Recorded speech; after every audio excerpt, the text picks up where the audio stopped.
Bonjour à tous, le dernier point de Demain nous appartient.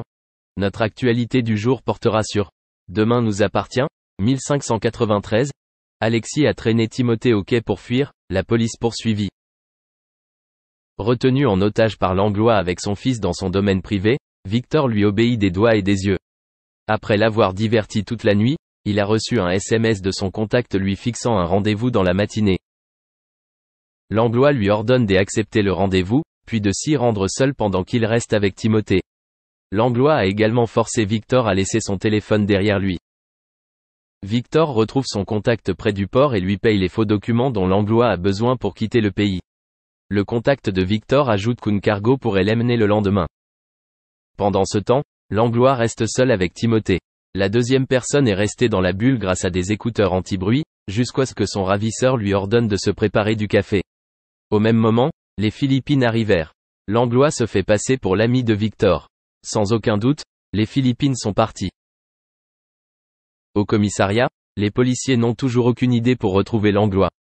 Quant à Roxane, elle n'a pas pu joindre Timothée car son téléphone cellulaire semblait éteint. Manon a également trouvé étrange que son ami vienne en Amérique alors qu'il n'est pas du genre à prendre des décisions sur un coup de tête.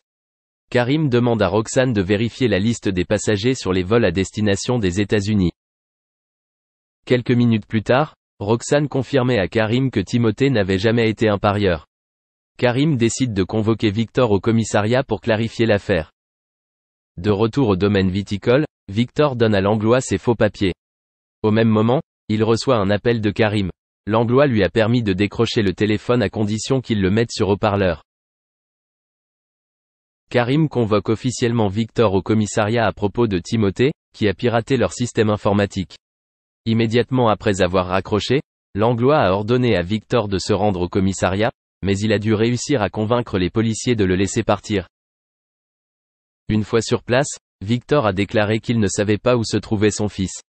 Cependant, sur l'insistance de Karim, il révèle qu'il était retenu en otage par Langlois chez lui avec Timothée. Karim a immédiatement décidé d'intervenir.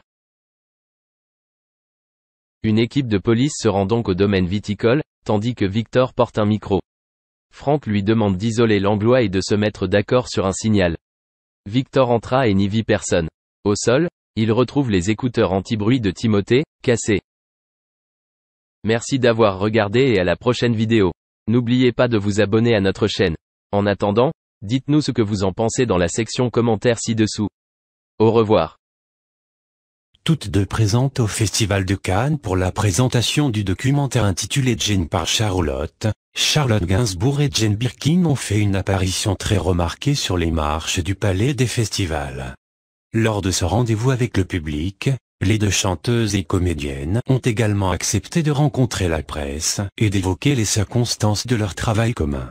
Il s'agissait aussi pour elles du moment idéal pour revenir sur les difficultés rencontrées tout comme leur immense complicité.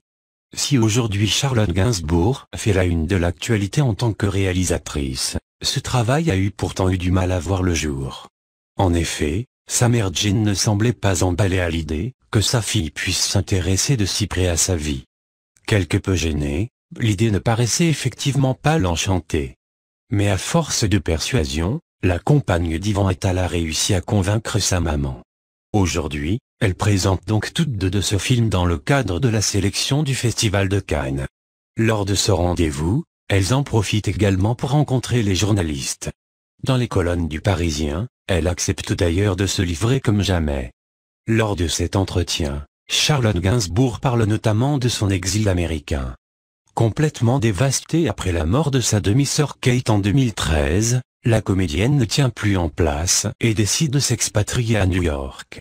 Bien évidemment, cet épisode de sa vie tient une place importante dans son documentaire. De son côté, Jane Birkin se rappelle également des difficultés traversées à cette période.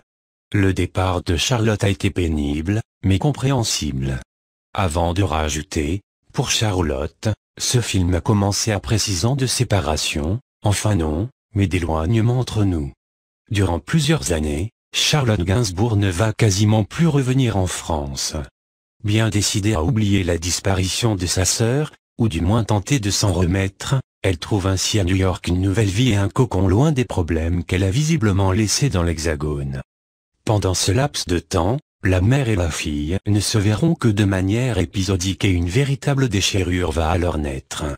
Dans le même temps, Jane Birkin doit également faire face à de nombreux problèmes de santé et ne peut donc pas traverser l'Atlantique comme elle le désirait.